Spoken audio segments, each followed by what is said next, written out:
En el poblado de San Felipe del Silencio, el sol no salía, se imponía. Cada día, a eso de las 5 de la mañana, la luz se escurría por las grietas de las paredes de adobe como si el mismo cielo quisiera recordar: aquí no hay sombra para quien nació al margen.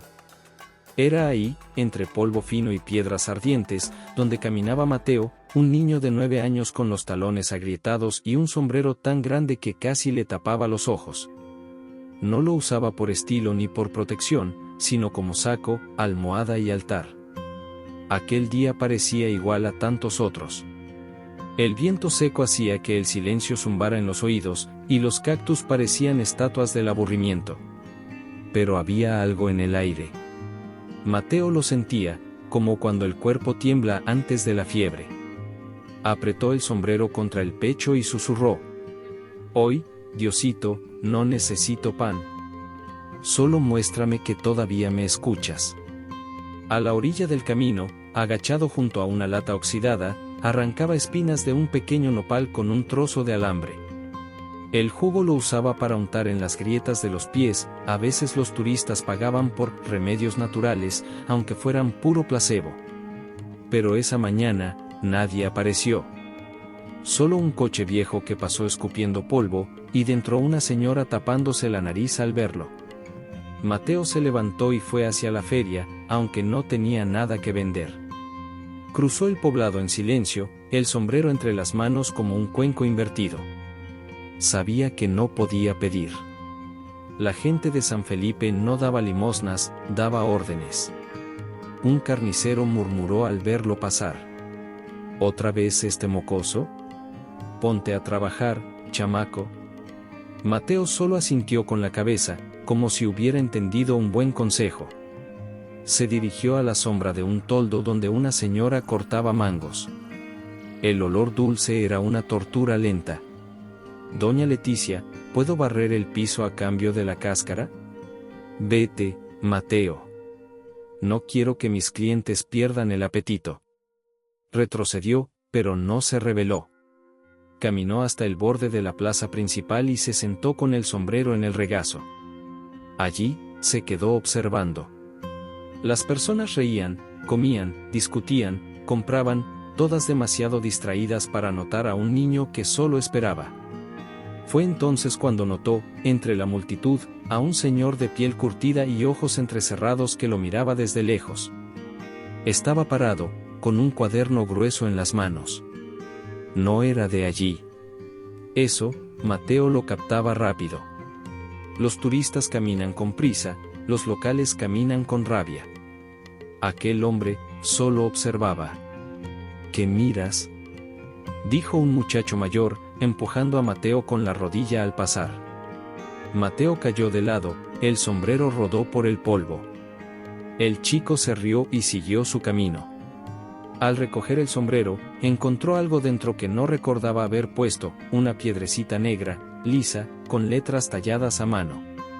Decía: la sombra de lo que se da es más grande que el sol de lo que se guarda. No lo entendió del todo, pero sintió un escalofrío que no venía del viento. Buscó al hombre de antes. Nada. Había desaparecido. Miró a su alrededor. Nadie vio quién dejó la piedra. Diosito, ¿fuiste tú? Mientras el cielo se teñía de naranja y las luces de la plaza se encendían, Mateo metió la piedra dentro del sombrero, junto con los pocos cactus secos y un botón de camisa que había encontrado días atrás.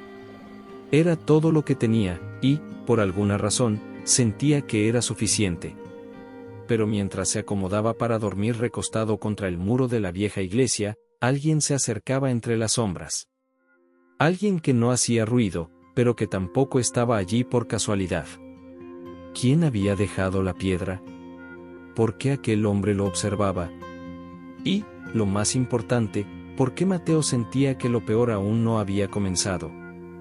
La madrugada en San Felipe del Silencio no era fría, era hueca. Un tipo de vacío que hacía doler el pecho más que el estómago. Mateo dormía encogido, abrazado a su sombrero como quien protege un secreto precioso.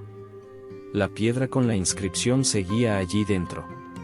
Y aunque aún no entendía su significado, ahora la trataba como una especie de reliquia. Algo dejado por manos invisibles. Aún de noche, un sonido extraño lo despertó. No era el viento, ni los gallos. Era un susurro leve, como páginas pasadas lentamente. Miró a su alrededor. Nada. Solo la silueta de una señora cubierta con un rebozo, sentada a unos metros, murmurando para sí misma. «Señora», susurró él. Pero ella no respondió. Ni se movió. Mateo parpadeó. Y cuando volvió a mirar, estaba solo. Se levantó. Le dolían los pies, pero había aprendido a caminar como quien flota. Si no piensas en el dolor, se convierte en suelo. Caminó hasta la fuente de la plaza y se lavó la cara. Las ojeras reflejadas en el agua parecían más profundas que el día anterior. Intentó sonreír. Solo para sí mismo. Pero el reflejo no le devolvió la sonrisa. Con el sombrero colgado en la espalda, comenzó su ruta: 3 casas al norte, una panadería con la basura expuesta, la tiendita del señor Pardo donde a veces quedaban cáscaras de tamarindo. Frente a la panadería, encontró un hueso de pollo. Lo limpió con la camisa y lo guardó. En la esquina de la calle Bolívar, vio a un perro hambriento hurgando una bolsa plástica. Las costillas del animal parecían querer escapar de la piel. Mateo miró el hueso. Luego al perro. «Toma, es tuyo», dijo, extendiéndoselo. El perro, desconfiado, lo tomó y salió corriendo. Mateo sonrió, a pesar del rugido de su barriga. Él también tiene hambre, ¿verdad, Diosito? Si nos turnamos, está bien. Siguió caminando. Cerca del viejo puesto abandonado, una monja plantaba flores. Nunca hablaba con nadie. Pero al ver a Mateo, se detuvo. Secó el sudor de la frente, señaló su sombrero y dijo: «¿Todavía cargas el vacío?». Mateo asintió, sorprendido. «Bueno, si está vacío, aún puede llenarse», dijo ella, volviendo a su labor. El día pasó arrastrado. Ninguna venta. Ninguna sonrisa. Por la tarde, un grupo de adolescentes se burló de él al verlo descansando bajo un árbol. «¿Va a llover bendiciones en tu sombrero hoy?», dijo uno. «Solo si Dios está ciego», agregó otro. Mateo no respondió. Pero algo dentro de él ardía. No era rabia. Era urgencia. Esa noche, volvió a su casa, un hueco semioculto detrás de la escuela abandonada.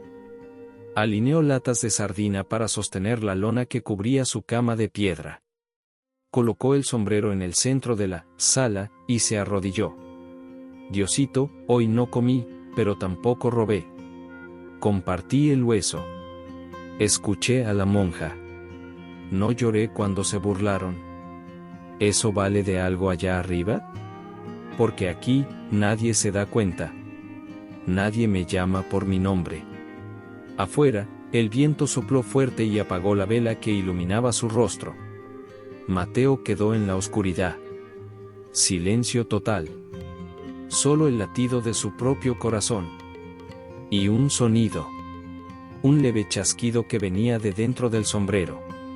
Lo abrió con cuidado. ¿La piedra? Seguía ahí. Pero ahora había algo más. Un papel doblado, envejecido, con una palabra escrita a mano. Resistir. Mateo no recordaba haberlo puesto allí. Ni podía imaginar cómo alguien lo habría hecho. Pero estaba ahí. Y fue en ese instante, con la lona temblando, el estómago vacío y el alma llena de dudas, que comprendió, estaba siendo puesto a prueba. ¿Pero por quién?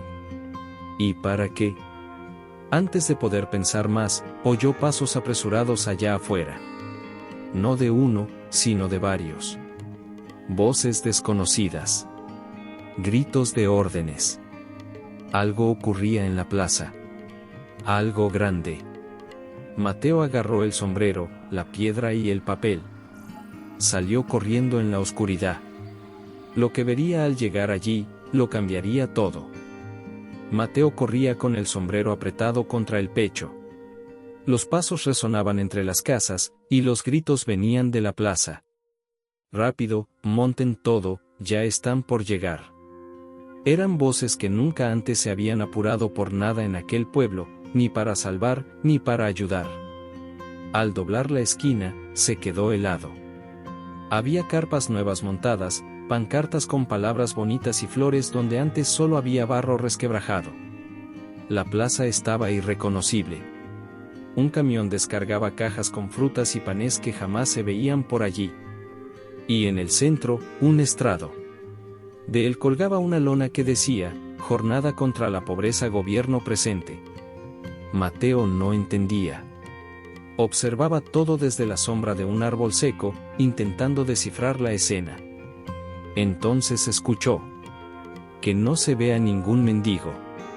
Este pueblo va a parecer digno, aunque sea por una mañana». Era el alcalde. Gordo, rojo, sosteniendo un papel con un discurso ensayado. A su lado, personas de traje bajaban de autos con vidrios polarizados. Algunos llevaban broches de fundaciones extranjeras. Otros, celulares que valían más que todas las casas del pueblo juntas. Mateo apretó el sombrero. No sabía exactamente qué era una comitiva, pero sí sabía reconocer cuando uno es invisible, o peor, indeseado. De repente, una mano agarró su hombro. ¿Tú otra vez? Era el carnicero. Lárgate antes de que te usen como ejemplo de fracaso. Mateo retrocedió, bajó la mirada, pero no se fue. Algo dentro de él, tal vez la piedra, tal vez la palabra, resistir, le decía, quédate. La ceremonia comenzó. Discursos largos, promesas recitadas, estadísticas leídas sin alma.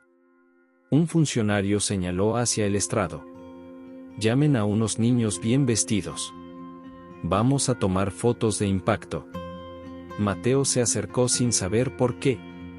Tal vez por hambre, tal vez por curiosidad, tal vez por esperanza. Se quedó parado al borde de la plaza. El sombrero entre las manos. La ropa rota. Los ojos atentos. Uno de los visitantes lo vio. Señaló. ¿Y ese niño? ¿Quién es? El alcalde bufó. Ah, ese es Mateo. Caso perdido. No tiene padre, ni escuela.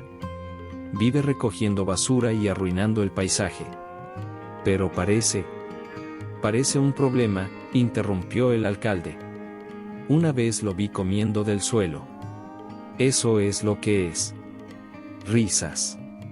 Muchas. Incluso de un fotógrafo que ya preparaba la lente. Mateo intentó retroceder, pero era tarde. Uno de los niños que estaban en el estrado, bien vestido, con el cabello peinado con gel, se le acercó. «Toma», dijo, entregándole medio pan. Mateo extendió las manos, sorprendido. Pero, en el último segundo, el chico tiró el pan al suelo y lo pisoteó. «Cómetelo así.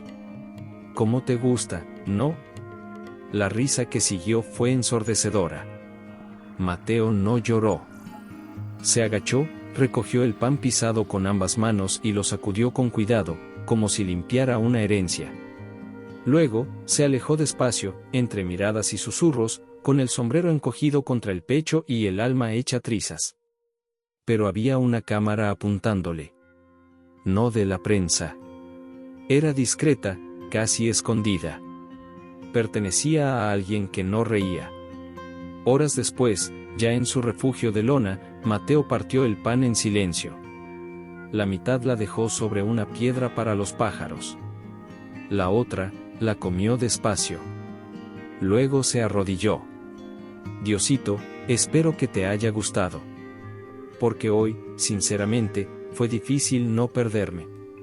Afuera, la noche caía sin apuro.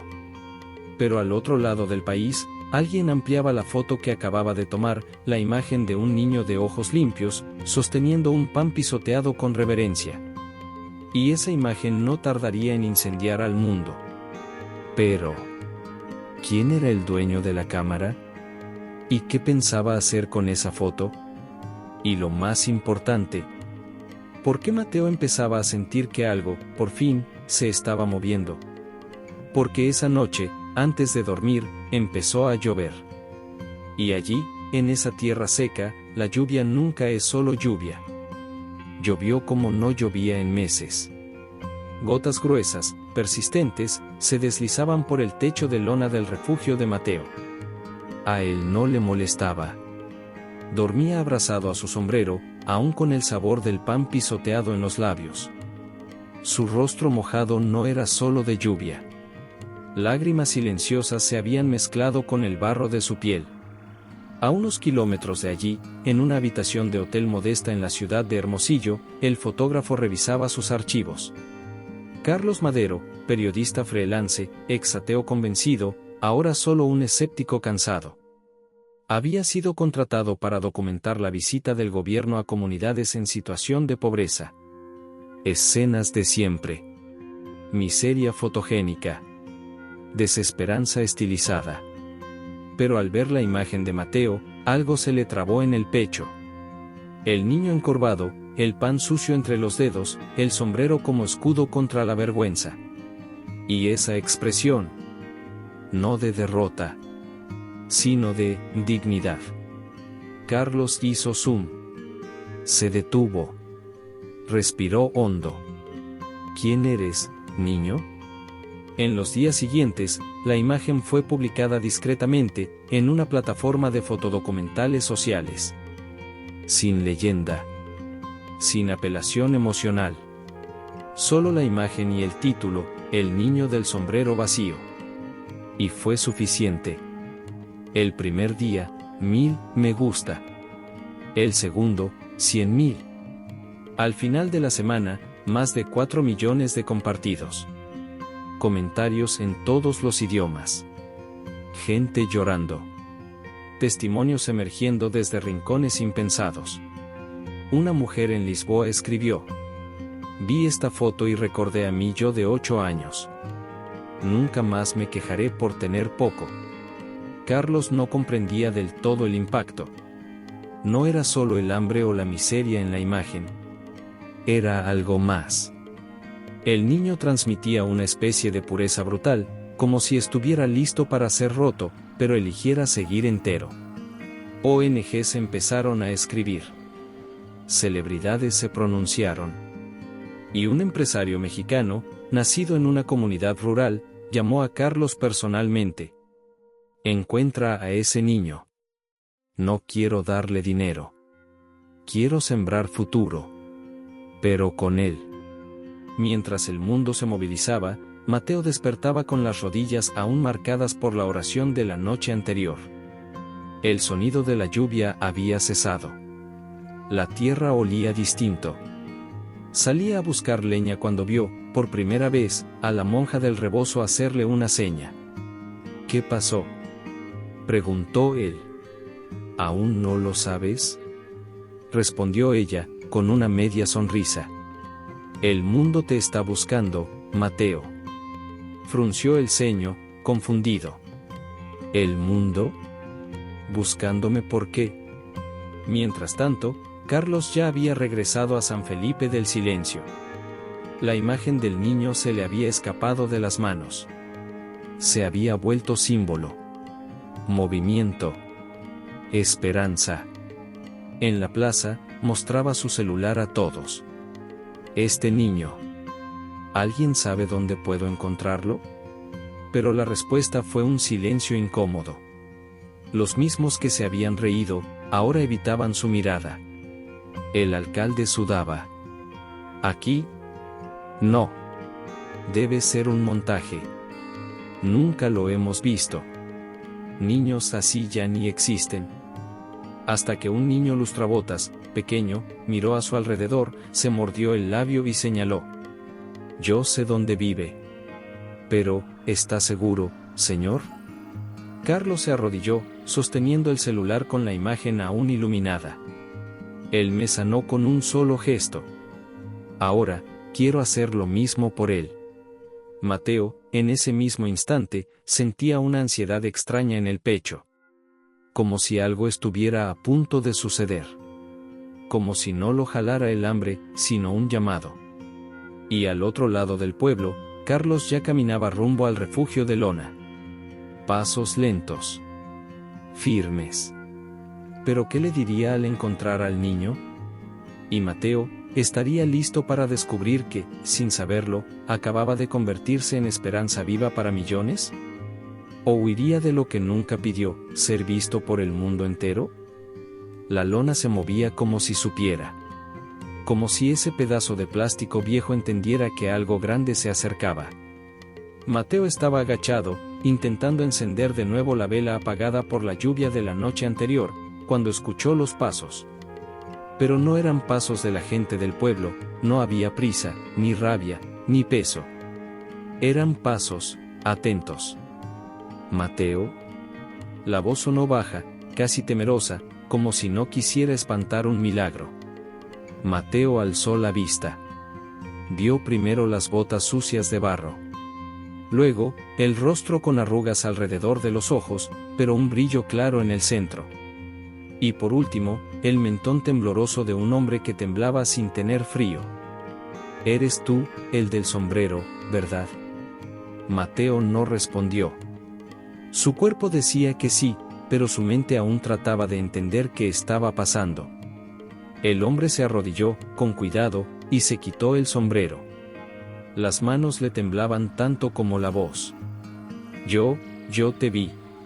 O sea, vi tu fe. No conozco otra manera de decirlo. Mateo frunció el ceño, confundido. ¿Mi fe? Carlos sacó el celular con delicadeza, como quien carga una reliquia. Abrió la imagen. Esto cambió vidas. Mateo miró. Era él, claro. El pan sucio entre las manos. El polvo. El sombrero medio ladeado. Pero no era solo una foto. Era un espejo de lo que era cuando creía que nadie lo veía. Solo comí, dijo en voz baja. Y recé. Como siempre. Carlos tragó saliva. Detrás de él, curiosos se empezaban a reunir. La monja. El lustrabotas. Incluso el carnicero. Todos en silencio. Todos mirando a Mateo como si, de repente, fuera otro. Pero él seguía siendo el mismo. Carlos respiró hondo. Mateo, mucha gente vio esta imagen. Mucha gente lloró. Otros se levantaron. Una fundación entera nació gracias a esto. Y todos quieren conocerte. Mateo dio un paso atrás. La cabeza le giraba. ¿Fundación? ¿Gente? Por su culpa. No sé leer, murmuró. Ni escribir bien. Y solo tengo esto, mostró el sombrero, que ahora guardaba la piedra y el papel doblado. Carlos volvió a emocionarse. Justamente por eso. Porque diste todo, sin tener nada.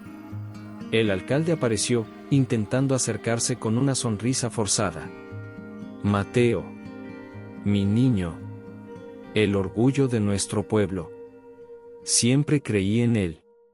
Pero Carlos levantó la mano, firme. No. Usted no lo vio cuando debía. Ahora, por favor, dele espacio. El silencio fue espeso. Por primera vez, el poder estaba en otro lado. Y del lado correcto. Carlos volvió a mirar a Mateo. Si tú quieres, podemos llevarte. Cuidarte. Mostrarte el mundo. Pero solo si tú quieres. Porque ahora, el mundo te está mirando. Mateo no respondió. Se agachó, tomó el sombrero con ambas manos y dijo. Si es para aprender a ayudar, como usted, voy. Pero solo si puedo seguir rezando. Carlos sonrió. Contigo, el mundo volvió a aprender a rezar. Esa noche, Mateo subió por primera vez a un coche, La monja le entregó un paquete con pan fresco.